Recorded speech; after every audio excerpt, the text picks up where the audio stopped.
I'm Jennifer Currier for WEBN TV here at Hammond Stadium in Fort Myers, Florida.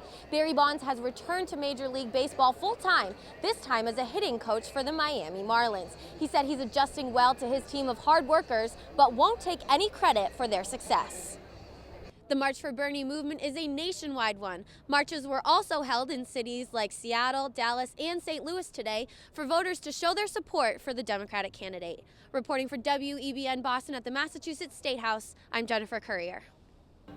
I'm Jennifer Currier for WEBN at Charlotte Sports Park in Port Charlotte, Florida. Every AL East team made significant additions to their pitching staffs this offseason. Tampa Bay Rays second baseman Logan Forsythe said spring training is the perfect place to prepare to face tough bullpens.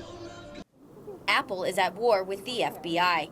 The California Federal District Court has ordered Apple to unlock the iPhone that belonged to Saeed Rizwan Farouk.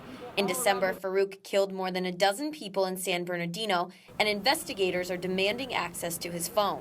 There should be a very, very clear line between what a corporation is asked to do and between what our government is asked to do. And the fact that, say, a 9-digit or a 9-letter passcode could actually stop our government is really horrifying. The only thing standing between the FBI and possible answers about the San Bernardino shooting is this screen. Still, Apple supporters say breaking into it is a serious privacy and security issue. If this was just about one single phone, this would have been over a long time ago. But the reality is, you can't create a software backdoor that only can be used by one person. You can't create one that can just be used by the good guys.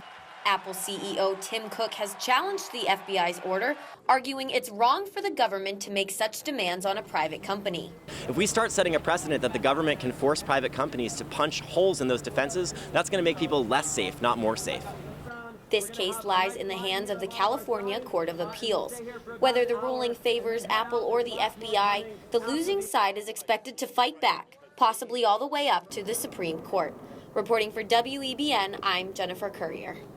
The Boston Red Sox struggled out of the gate last season, but finished on a strong note. With the addition of David Price, the Red Sox are looking to pick up right where they left off, while they say goodbye to one of the greatest players to ever put on a Boston uniform in David Ortiz. Hello everyone, and welcome to WEBN's Inside the Grapefruit League. I'm Jennifer Currier. It's the baseball circle of life.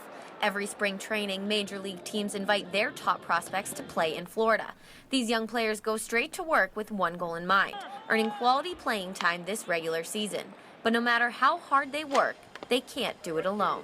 Just as you get older and get more established, I mean, you become a veteran, and it becomes your responsibility to kind of help guide younger guys, just kind of help them through the daily routine and just kind of help them figure out their place. Joe Mauer is entering his 13th season with the Minnesota Twins. He said every spring he encourages his younger teammates to take advantage of the resources available to them.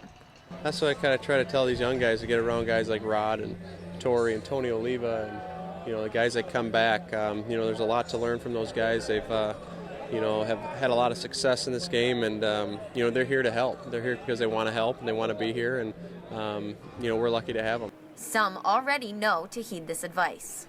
It's cool to be able to pick people's minds and see how people go about their workday, and try to help your own game by watching others. So if I can do that and lock in these next few weeks, I think I'll be in a good spot.